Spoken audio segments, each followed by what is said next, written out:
जब तक white shirt पहने सोनम बाहर टहलते हुए फोन चलाते नजर आ रही थी, इसके थोड़ी देर बाद लगेज में होटल में जमा यह दोनों स्कूटी से निकल गए। उस वक्त किसी को भी इसका अंदाजा नहीं था कि इन सभी फुटेज में न सिर्फ कई गहरे राज छुपे थे, बल्कि कुछ वीडियोस एक ऐसा केस का डिजिटल एविडेंस बनने वाली थी जिसके देश को एक गहरा सदमा पहुंचा देने वाले थे। 4 घंटे बाद इस दिन दोपहर 1:43 पर राजा की अपनी माँ से कॉल पर बात हुई, लेकिन तब तक माँ को नहीं पता था कि यह वो आखिरी पल है जब वो अपने बेटे की आवाज सुन पा रही थी। माँ के आ गए नीचे और कहा, कहाँ पे हो तुम बेटा? ऊपर पहाड़ पे से नीचे आ गया हूँ। ये शब्द उसके आखिरी शब्द थे राजा रघुवंशी के। आप जाके पहुंचाओ, ऊपर है इस कॉल। अब खुश थे दोनों आपस में। जब माँ बेटे बात कर रहे थे काफी हद तक खुश दिखाई दे रहे थे। इनफैक्ट अपने बेटे राजा में से बात करने से थोड़ी देर पहले ही उनकी अपनी बहू सोनम से भी बात हुई थी। तो ये जंगल है, पता है, घोर जंगल है। एकदम अच्छी पढ़ाई चल रही है। माँ अपनी बेटे से बात करते हुए सोनम की माँ बात कर रही थी। चढ़ना मतलब उतरना भी उतना भी खड़ा ही है और चढ़ना भी खड़ा ही है।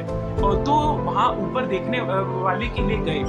बस इसी 23 मई की दोपहर के बाद से ही इन दोनों का फोन स्विच ऑफ आने लगा था। शुरुआत में नेटवर्क इशू का सोचकर उन्होंने कोई शक नहीं किया, क्योंकि राजा ने भी लास्ट टाइम नेटवर्क प्रॉब्लम की बात माँ को बताई थी। नेट नहीं चल रहा और नेट नहीं चल रहा। ऐसे ही 24 घंटे बीत जाते। 24 घंटे के बाद किसी भी प्रकार का जब कोई कांटेक्ट नहीं होता तो उसकी माँ थोड़ी सी चिंता में पड़ जाती है।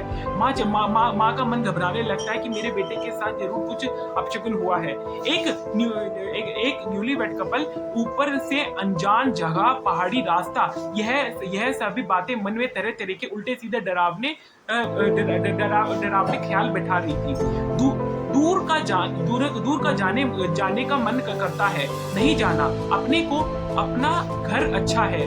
राजा की फैमिली ने सोनम की फैमिली को कांटेक्ट कर पूरी बात बताई। सभी 24 मई की रात तक उन दोनों का नंबर ट्राई करते रहे, लेकिन इसका फायदा नहीं हुआ। इसलिए नेक्स्ट डे यानी 25 मई को राजा का भाई विपिन और सोनम का भाई बोबिन इमरजेंसी फ्लाइट लेकर इंदौर से दिल्ली होते हुए गुवाहाटी और फिर वहां से शिलोंग पहुंचे, जहां एक तरफ विपिन और बोबिन दोनों की फोटो लिए दूर भटकता रहा कि सोनम और राजा को खोजने में लगे थे। वहीं दूसरी तरफ एक दिन पहले 24 मई की रात को 9 बजे मेघालय पुलिस की शिलोंग के सोरा रीम में गोल्ड बाई ढाबे के पास एक लावारिस स्कूटी की इंफॉर्मेशन मिलती है। पुलिस ने जब इस स्कूटी के लाइसेंस प्लेट के थ्रू ओनर का पता किया तो उन्हें जो जानकारी मिली कि यह स्कूटी एक रेंटल कंपनी की थी जो टूरिस्ट को घुमाने का कार्य करा करती थी। वो किराए पर स्कूटी दिया करती थी और वहीं से पुलिस को यह बात पता चली कि यह स्कूटी एक कपल ने रेंट पर ली थी। वहीं अगर हम बात करें उनके भाई उन दोनों को पूरी मशक्कत से ढूंढने में लगे कि कहीं राजा और सोनम किसी एक्सीडेंट का शिकार तो नहीं हो गए। वहीं राजा और सोनम के भाई भी तरीकों से दोनों को खोजने में लग गए थे, लेकिन उस वक्त इसे किसी की भी बात की उम्मीद नहीं थी, बिल्कुल भी नहीं थी कि इस केस की सच्चाई इतनी भयानक निकलेगी। Welcome to the show. मेरा नाम ध्रुव कौशिक है। You are watching the case of Sonam and Raja Raghuvanshi. यह एक ऐसा केस है जहां जब आपको लगेगा